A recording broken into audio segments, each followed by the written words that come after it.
Hey viewers, it's Yao You Know here with my third and final weapon mastery video. So I've been grinding for the global leaderboards for this first week since the season reset and I've made it, guys!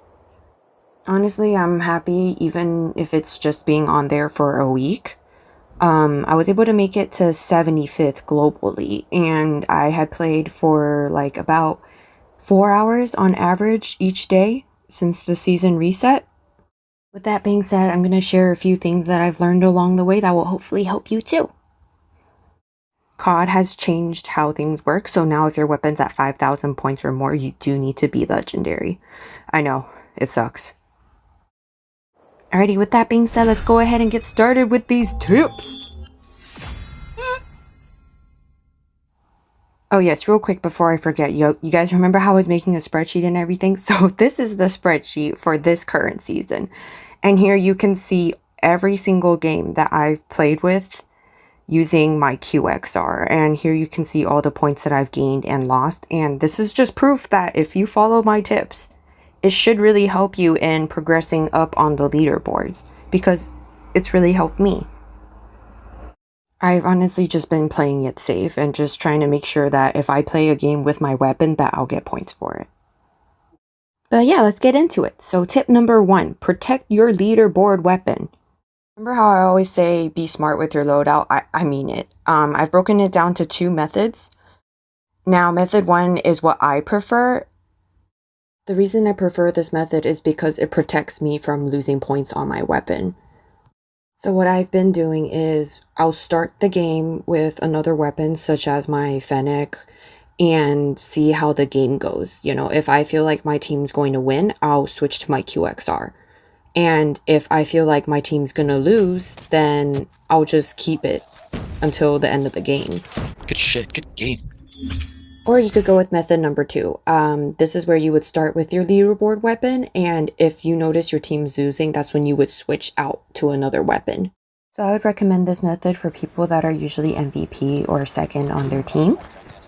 The good thing about this method is that if your team wins, you get the maximum amount of points, since you used your gun the whole game. However, the thing is, if you do lose, you also lose the maximum amount of points because you've used your gun the whole game. So, you know, there's positives and negatives to both methods. I'd say just pick one and run with it. But just remember the biggest thing is if you're winning, keep your weapon. And if you're losing, change it out as soon as possible.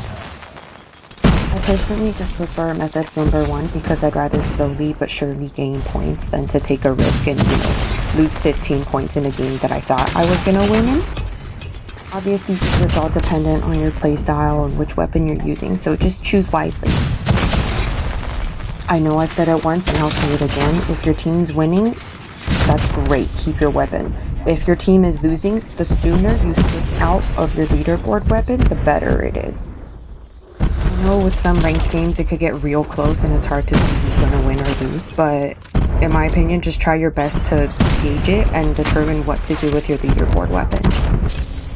And then tip number 2, if you see that your team's losing and there's no chance that you guys can win, fuck the game and just go for kills if you still have your leaderboard weapon equipped.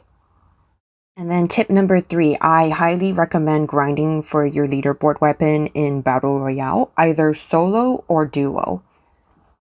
Now, if your weapon is readily available, that's great. Pick it up as soon as possible. If not, go to the custom airdrop and pick up your weapon. Real quick, the reason I say solo or duos is because it gives you more of an opportunity to get more kills in with your weapon. I mean, if you want to be a little extra with it, you could go to the other airdrop and pick up the same weapon.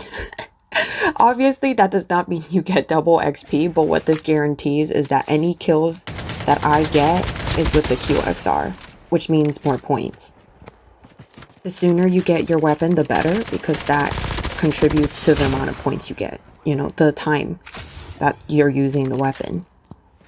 And something important to remember is just because you got your weapon doesn't mean it's automatic points given. Okay, so what I recommend is camping if you need to make sure that you're within the top 5.